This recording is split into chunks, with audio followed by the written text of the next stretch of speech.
Coogs House. All right, I know it's a work day, but it's game day.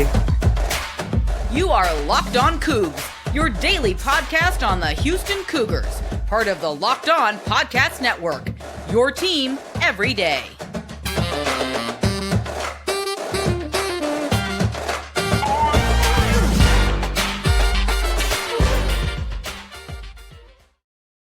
Welcome to Locked On Coogs, the daily podcast about your Houston Cougars. I'm your host, Houston-born teacher and coach, Parker Ainsworth, to break down all things Cougs. If you're a U of H fan or just a hater came step by, please be sure to subscribe down below. That way you can listen to Cougs in your newsfeed each and every day. Appreciate you making Locked On Coogs your first listen of the day. Welcome back to the channel. That's where you found us. It is so good to see you again.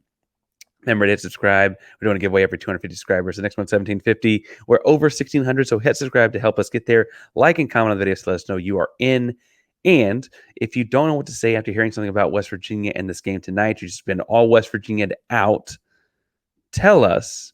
Well, so we're wearing a black uniform tonight. Which other uniforms that Houston wears in football has been your favorite? Feel free to pick an alternate from a random year. That makes it almost more fun. All right, so today's episode is going to be a deep dive into West Virginia with Couz from Couz's Corner. You know what? I'm talking too much to get to that conversation. All kinds of fun stuff in this one. Let's jump on in. And we are joined by Couz Walker of of a couple podcasts, of Couz's Corner and the Hoops from the Hilltops podcast, Hoops from the Hills podcast. I said that wrong.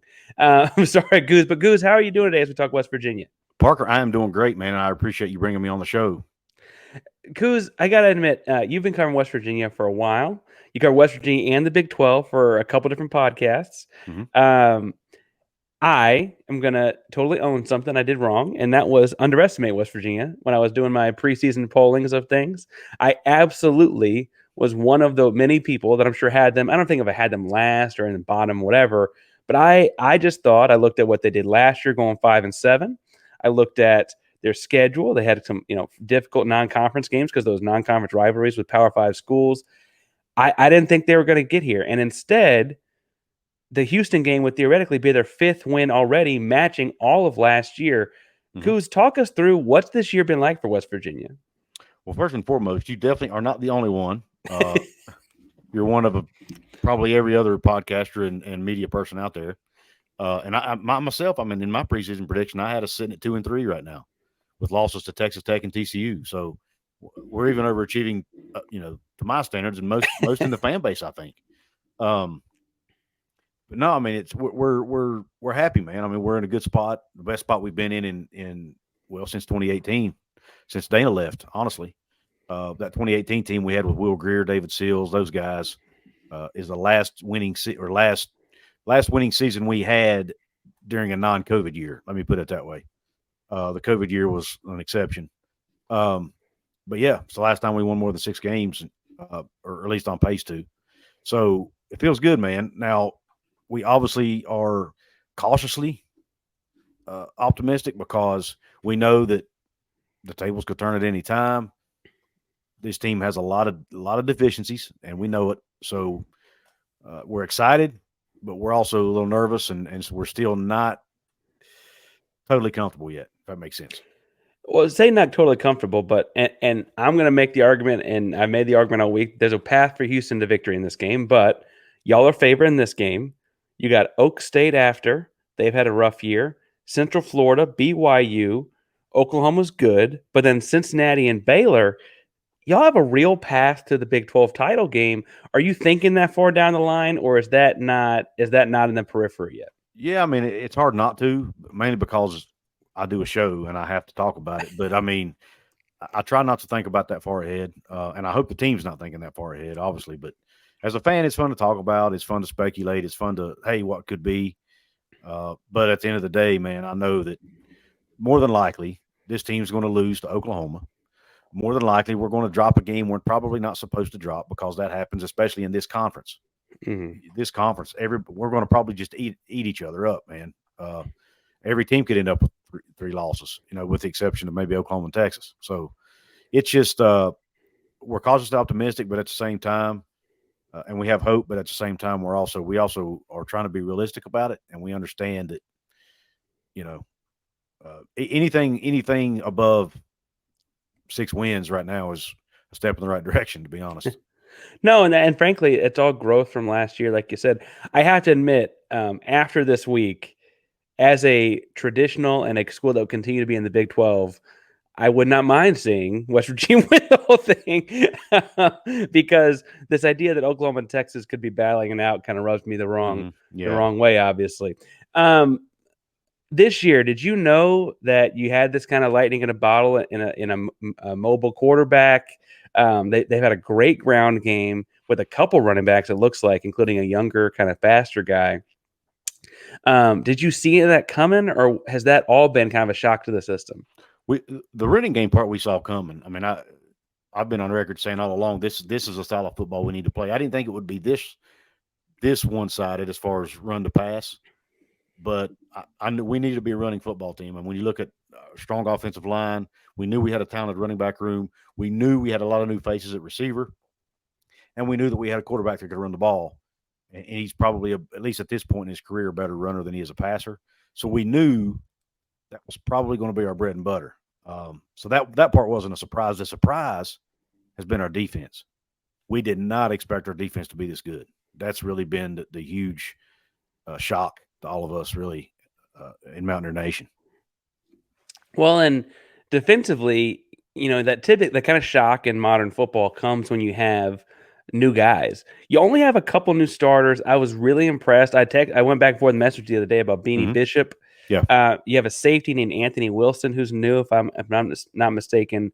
But what has been the difference? Has it just been those couple new bodies? Is it experience? What's going on over there? All of the above, but mainly when you look back at last year's team, our defense was atrocious. We were bottom 100 and something in the country in defense.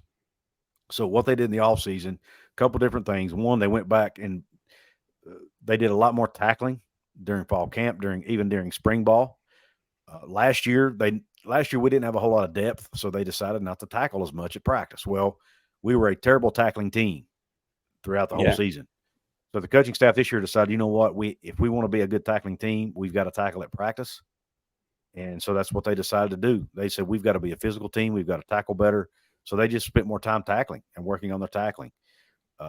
We're a little bit deeper than we were last year. We're still not quite as deep as we'd like to be, at certain positions, but they knew they didn't have a choice. They were going to have to tackle better. And then two, they simplified the defense a little bit. They changed some things around, and I'm not going to get into the weeds with it, but they changed some things around as far as how they cover to simplify things in the secondary so the guys wouldn't have to think as much.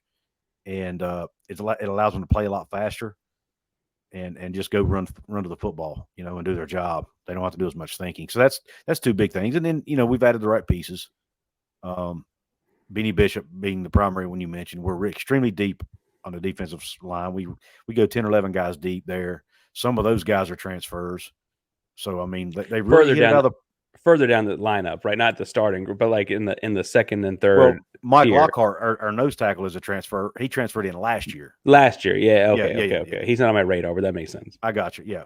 But as far as transfer guys in this year, you're correct. It's the guys who were second and third, the 2 and 3 deep. We have several transfers in the 2 and 3 deep up front. And then Mike Lockhart was a transfer a year ago. But yeah, that's really it, man. We've had guys step up that we didn't, that have really played better than we anticipated. All right, so we're breaking down this matchup. We're talking through what's going to happen, etc. But you've got some idea of what you think is going to happen as well. That's why you need to go to FanDuel and put some money where your mouth is. FanDuel.com/lockedon. We get shipped $200 back in bonus bets, guaranteed. If you play a $5 bet, that's $200 in bonus bets, win or lose. If you're thinking about joining FanDuel, there's no better time to get in on the action. The line has moved a lot this week for the Houston-West Virginia game. The current line as of this recording is West Virginia -2.5. I'm taking the Cougs in this one, and I think they win by a field goal. So I'm taking them over the top of that for sure. I also think the over-under set at 49.5 feels really, really low. I know West Virginia likes to run the football, but I just feel like Houston's got more firepower than that. I think this is going to be closer to 30 to 30. I think it's going to be in the 30s for sure. Make sure you use the app to do it. The app is so easy to use. There's a wide range of options like spreads, player props, over-unders, and more. So visit FanDuel.com/lockedon and kick off the season today. Talk to me about, and then I want to get into some matchup stuff, but the linebacker Lee Pogba, Koba. Pagoba. Mhm. That I'm probably still not saying that That's correctly. okay. No worries. I'm sure I'm going to hear his name a lot on Thursday. Is what I I'm hope getting so. at here. He is really, really Mhm. like a classic, like 2002 linebacker, like downhill, in your face, hit you in the mouth. He'll meet Mike Allstott in the hole, like that kind of a dude. Mhm. What what are you expecting out of him this Thursday in a more spread offense? I know Dana's not quite the air raid guy he once was, but what are you expecting him to do against this kind of an offense? Well, he has been going. He's primarily a Mike linebacker, middle linebacker, but they have where Trey Lathan, our weak side linebacker, has been injured. He's out for the season with that broken leg that he suffered in the TCU game. When the backup Ben Cutter, who's a true freshman, comes in, they actually move Koba over to weak side linebacker so that he can blitz more. And he's likely going to be playing that spot this Saturday. So you're probably going to be seeing him pressuring Donovan Smith a lot tomorrow night. Well, and Houston's given up some pressure, taking a lot of sacks. I want to go through some matchups in this. And I would first point out that, as a show that's brought to you by FanDuel, I feel like I got to point out that the line has moved. People are getting closer and closer on this game as the week goes on. The first matchup, though, I think everyone wants to hear about. Your fans, my fans, Dana Holgorsen, Neil Brown. I mean, Right. these are two guys that are not new to this, right? Obviously, have both spent time in West Virginia, and frankly, kind of very different spots in their careers, right? Dana, there's a lot of talk. Is he in the hot seat? Is he not in the hot seat? A lot of loud fans talking about, we need to move on. And he's got some loyal supporters too. I don't mean to say it, but he's got some loud fans saying they don't. And then Neil Brown on the inverse is kind of in what might have been a make or break year for him, also year 5, having one of the best years the program's had in a long time. Mhm. As you see it, what do you see as the matchup? How do you see that breaking down between those two guys, having gotten to watch both coach football? Yeah, it's very interesting. I mean, you see the unique thing about these two guys are complete opposites, at least from my observations, is how they coach a football team. Neither one's necessarily better or worse than the other. It's just different, right? They're totally different personalities, totally different approaches to the game, but they do both come from the same background. Neil Brown, they both come from the Mike Leach air raid system. Neil Brown, played for those guys, Hal Mumme and Mike Leach at Kentucky. Dana came up coaching with those guys. So they're both from that tree. Matter of fact, I think Dana may have actually played for Hal Mumme as well at one time. Back in the NAIA days. Yeah. Right. Yeah. Correct. So, yeah, he's a little older than Neil, I think. So, yeah. So they both come from that same, but it's funny. You watched them both evolve into guys who want to run the football, right? We saw Dana do that at West Virginia back in 2015, 2016 when we had Skylar Howard as our quarterback. Skylar was a good runner, and he molded the offense to fit what he had, to fit his personnel. And you look and you're going, wait a minute, I thought Dana was an air raid guy. Well, lo and behold, he started running football, and that was our best year under him. Well, our best Big 12 season under him was that year. And we won 10 games that year, finished 10-2. And we ran the ball like 55, 60% of the time. So even when Dana was coaching us, running the ball was our bread and butter, the years that we were really good. So it's been cool to see both of those guys evolve in that regard. As far as the matchup goes, I mean, it's going to be interesting. I know both of them kind of downplayed it during their press conferences. Both had nice things to say about the other school and the other program. Neil had nice things to say about Dana. So it's, those guys, they look at it as another game. I think it's us and, the fan base that get in the media that get to kind of look at the matchup and the storyline, right? It's a good storyline. Exactly. It's a great storyline. I can't believe Yormark and the Big 12 have this game being. I like for us that it's a home game. I can't believe it's not in Morgantown. Can you? Even Dana said that. Like this Thursday night's game being. I mean, we're wearing all black. It's a blackout. I'm sure it'd be the exact same thing, or dark or whatever. The chaos that ensue, and assuming Dana's around next year, if they go home and go to Morgantown next year, I guess. Like he'll have a lot of people let's just say not so happy. I mean, not so happy to see him, but also really excited to yell at him when he shows up. Mm-hmm. In large part, and this is my somewhat of a long-winded transition, because he bluntly, made some negative comments about the high school kids he was getting at West Virginia compared to other kids across the country and in Houston specifically on his way out the door. He is not necessarily shied away, but he hadn't talked a lot about that since. I noticed in looking at West Virginia's roster, in the trenches, they've got a lot of West Virginia kids. Yep. What do you see? And I want to get to a specific name in a second, but I'm sure you'll bring him up. What do you see in the trenches in those matchups? Because that's the biggest jump Houston's running into and moving in the Big 12 is the trench play. Yeah, well, let's start out on the offensive side of the ball. We're not as deep on the offensive front, but we are very experienced. I mean, we had coming into the season, we had over 130 starts among our starting five. We had three guys who started as freshmen, maybe four, because Doug Nestor came over from Virginia Tech. I'm not sure if he started as freshman there or not, but I know we had at least three guys who played a lot or at least started or maybe even started as freshmen on the offensive line. And now those guys are juniors and seniors. So they have a lot of experience under the belt. And three of those guys are from West Virginia, as you mentioned. Right tackle Doug Nestor, who transferred here from Virginia Tech. Obviously he didn't want to play for Dana because he went to Virginia Tech during that time. And then when Neil became coach, he transferred. But and who knows? I don't even know if Dana recruited him. Honestly, I said that kind of tongue in cheek, but no, yeah, but trying to take a shot. But anyway, left tackle Wyatt Milam is also a West Virginia kid. He's going to play. He's been probably, from a Pro Football Focus standpoint, has been our best performing lineman this year. And again, he's one of another guy that he can beat people one-on-one. We don't have to double team his guy. So just like our center, Zach Frazier, who I'm sure you were going to bring up, does not need a double team. He takes everybody on one-on-one, and 90% of the time he wins that battle. So we've got three West Virginia guys up there, and then we've got a West Virginia guy on the defensive front, Sean Martin, at the defensive end position. That's also a West Virginia guy. So we've got four guys on the offensive defensive line that are all West Virginia born and bred and played high school football in the state. So, and we have a lot of other guys on the team too at different skill positions and defensively that are from West Virginia. So we've got 9 or 10 guys on this team that are from the state of West Virginia in the two deep. So, well, and those are the guys I'm sure are taking that the most personal.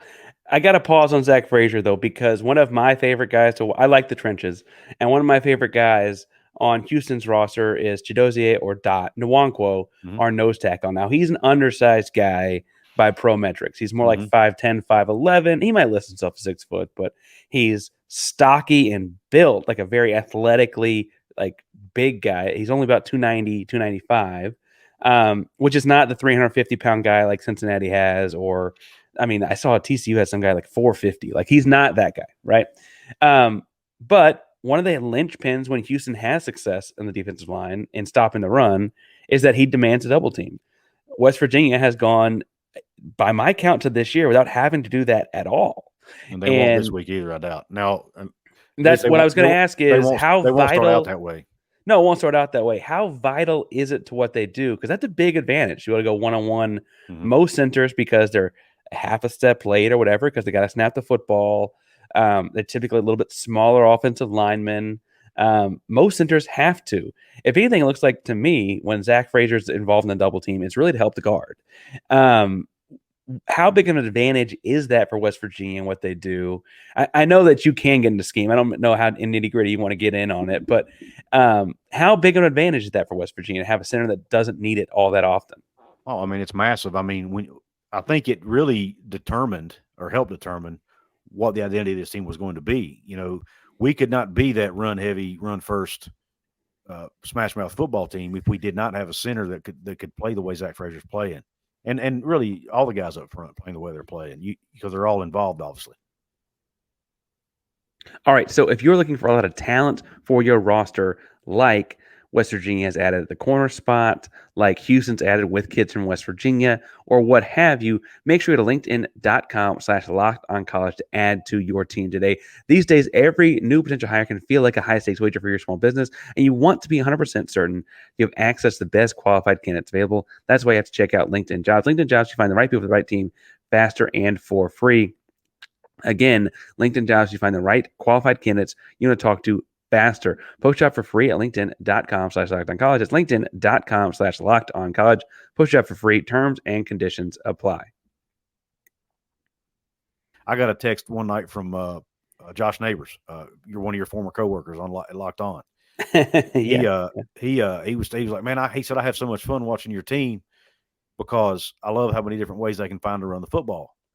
And I'm like, really? I said, I'm sitting here as a fan frustrated because we can't throw it. But it was interesting to hear his take on it because, and then I started paying more attention. They can dial up so many different run plays because of the experience, the football intelligence, the amount of snaps these guys have and the chemistry they play with together. All of that plays into it. And so it's huge, man. I mean, we couldn't be the team we are right now, and we wouldn't be 4-1, just to be honest, without it. And I do want to mention, though, real quick before I forget, because I'm not sure if you're aware or not. You may be. Our left guard, Tomas Rimac, starting left guard, is going to be out for this game.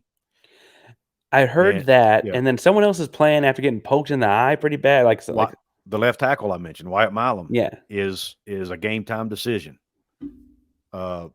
He's been practicing with a red jersey all week. Now, he's experienced enough to where he won't necessarily have to practice in order to play. I mean, he's a junior who's been starting since he was a freshman, so he's had the reps.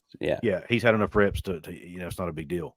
So if he can go on game day, they may play him, but we don't know yet if he's going to play. If not, we're going to have two backup linemen on the left side, and we really only go about 6-7 deep on the offensive line this year. We're going to be at number 6 and 7 essentially to start the game. Well, and Houston's got some pass rush. That's why I keep talking about the ground game, because that's what I think West Virginia does well, and I think this has been the biggest adjustment for Houston.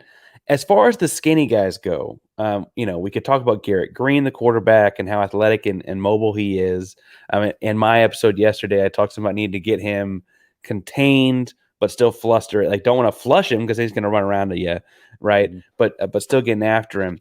What do you see as an advantage for West Virginia amongst those skinnier athletic type guys, not the big fellas? Because we understand they have a pretty big size advantage up front, but what about the skinny guys works to their advantage in this game? Now, if you're including running backs in that discussion, I don't know if I'd call C.J. Donaldson skinny, but 6'1", 238. I'm kidding. He's skinny compared to Zach Frazier. So, see, I get it. No, we obviously the running backs is a big key there. C.J. Donaldson has not had his best the last two games, but he's gotten banged up. And, we got to remember he's only played running back full time now for 12, 13 games because he did not come in as a running back. He was a receiver and tight end in high school. So he's still learning the position, and he's not used to taking that kind of beating. So this week off should have helped him tremendously. So I expect he will look more like the C.J. Donaldson we saw in the Pitt game versus the one we saw last week against TCU. So he should give us a huge boost there. We also have Jaheim White, the guy I think you mentioned early on in the video. He's a true freshman, and they're trying to work him in slowly, but he's honestly, when he's in there, he's outperforming the other guys. So Coach Brown said he's going to try to get him more snaps going forward because he does give us another level of explosiveness that we haven't had. CJ's not CJ's put your foot in the ground, get uphill running back. Jaheim's more shifty, so he gives us that shiftiness, kind of a thunder lightning type scenarios is what I like to call it. But expect him to maybe get more run. The one position that's really given us the most that's been the biggest struggle is the wide receiver position. We lost almost all of our production last year, whether it be to graduation or the portal, and we had to bring in a lot of new guys. A couple of those guys haven't panned out. A couple of the guys we had from last year didn't pan out. They've already redshirted and decided to enter the portal. And then we've got some true freshmen that have stepped up. Rodney Gallagher, he's probably going to get more playing time. Number 2, he's a true freshman, was a 4-star recruit out of the Pittsburgh area. And then E.J. Horton is a transfer from Marshall, who's the fastest receiver on the team. They're going to try to get him more reps too, because we really don't. He's really the only guy we've got that can take the top off the defense. Well, I was going to say, though, if you have trouble with separation, like it sounds like, taking the top off is one way to at least do something, right? You've studied this game all week. You've got your own West Virginia content, West Virginia person, I should say. What are you worried about? I'm definitely worried about the depth, but I'm worried about Donovan Smith and his ability to run. Concerns me because he is a good running quarterback and he's big, so he's hard to bring down. That concerns me a little bit. And then your wide receivers. I mean, you guys have got wide receivers that are really talented. And even though Beanie Bishop, that you mentioned earlier, has done a good job in coverage, and Malachi Ruffin, our other corner, has done a good job in coverage, this is probably going to be the best receiving room we've seen so far. So that concerns me. And then, we're probably going to have a guy out in the secondary too. Our safety, Aubrey Burks, the one that got the head and neck injury in the TCU game, is likely not going to play. So that concerns me a little bit too. So I don't mean to say he should be rushing back. I was surprised to hear his year is not done. He got messed up. Yeah, we thought so, but it turns out it wasn't as bad as it looked apparently. Yeah, and so hats off and happy that the kid's going to be okay. I really thought his year was done. We all did. Happy to hear that. Predictions. Now I know I keep saying West Virginia guy because you do a fairly good job of taking your bias out of your analysis. So I hope when I say West Virginia guy, you don't take that too personal. No. I own it, man. Look at my wall behind me. But you've seemed to be very honest. I try to be. What do you, the line for FanDuel is 2.5 points. The over-under just got moved to 49.5. How do you see this one playing out? Wow, 49.5. That's low. That feels really low. Okay, I'm sorry. How do you feel it playing out? I think it'll be a little more. I don't think it'll be in the 30s. I do think the game will be in the 20s, but I think it'll be a little more than 29.5. And I think that 2.5 number's pretty close. And for the reasons I mentioned, it's on the road, or that you mentioned as well, on the road, hostile environment, weeknight. This, I know Dana can what he can say in his press conference, but I have a feeling that a lot of the guys on his team has this game circled. Tony Mathis, Michael Laughlin, Sam Brown, to name three. Three that played at West Virginia, right? Like not just three. Right. Those are three guys who transferred from West Virginia. I guarantee you they've got this game circled on their calendar because they're competitors, right? And they want to beat their former teammates. I mean, that's the nature of a competitor. So I'm sure those guys are probably going to play balls out, and the other guys will probably follow suit, right? Because they want to beat them for their teammates. Not sure if it affects Dana in the way he coaches the game, but and look, there's a lot of staff members over there that have been at West Virginia. Ryan Dorchester, Doug Belk, Mike Burchett. I mean, Da'Keel Shorts played at West Virginia, so I mean, he brought a lot of his guys with him. Yeah, for sure. Yeah. So I'm sure those guys want to win this one big time. So they're going to bring. I got a feeling Houston's going to bring their A game as far as an effort standpoint, and I feel like this could potentially be a letdown spot for West Virginia too. Like I've mentioned on my show, they've been playing with a chip on their shoulder because they've been disrespected. People don't expect them to win. This is the first time this season I think they've been a favorite in a game, other than their game against their FCS opponent. Right. So how do they handle that? Right? Can they handle success? Can they play as well without that chip on their shoulder? Can they keep the chip on their shoulder? All of those questions. As I put out in a shorts video earlier this week, don't eat the rat poison, Mountaineers. as Nick Saban would say, when people start saying nice things about you, it's rat poison. Don't listen to it.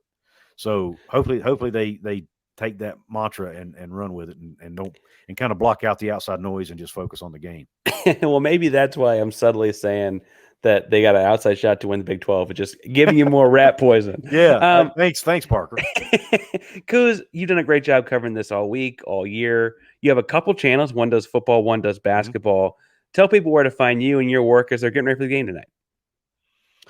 Yeah. You can find me at obviously my website called CouzsCorner.com, which I do have a blog. It's been a little bit slow. I haven't put a lot up there yet lately, but you can find me there. You can also get access to my podcast and my videos there as well.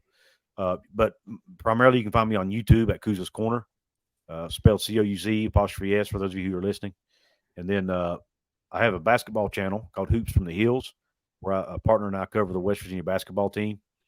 We just put a video out today regarding the Kansas situation and kind of tongue in cheek, but yet some semi-serious. Said West Virginia, we should hang a Big 12 championship banner now because Kansas beat us for the title in the Big 12 title game that year, and they got it stripped away. So does that automatically make us the champs? I don't know. Right. Hang the banner, baby. That's all I know. But anyway, so go check out Hoops from the Hills if you want to keep up with West Virginia basketball. And like I said, Couz's Corner is the football channel where I cover West Virginia, Big 12, and a lot of conference realignment stuff. So. Well, and it's a fun place. It's informative. It's good to always get some recon on the other teams. And frankly, we got to have you back on basketball season. Houston opens up the basketball season with Virginia, the Big 12 portion of the basketball season with West Virginia in early January. So we've not had any. It's been a boring golf season for West Virginia.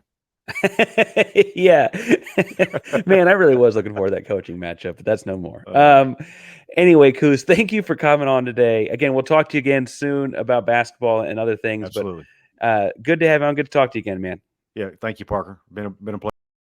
All right, so that's all we got today. Thank you so much to Couz for stopping by. It was great to talk to Couz again. Can't wait to talk to him about basketball as well. He's a great job covering all things West Virginia, conference alignment, all of it. So go check out his multiple podcasts breaking those things down. Thanks all so much for tuning in to Locked On Coogs Day. And go Cougs tonight. We'll be live after the game for Cougs After Dark, a post-game show that will also feed into Friday for a recap of the game. So make sure you go check that out tomorrow or tonight, depending on how late you want to stay up after the game's over. Locked On Coogs is part of Locked On Podcast Network, and that means your team every day. Go Cougs.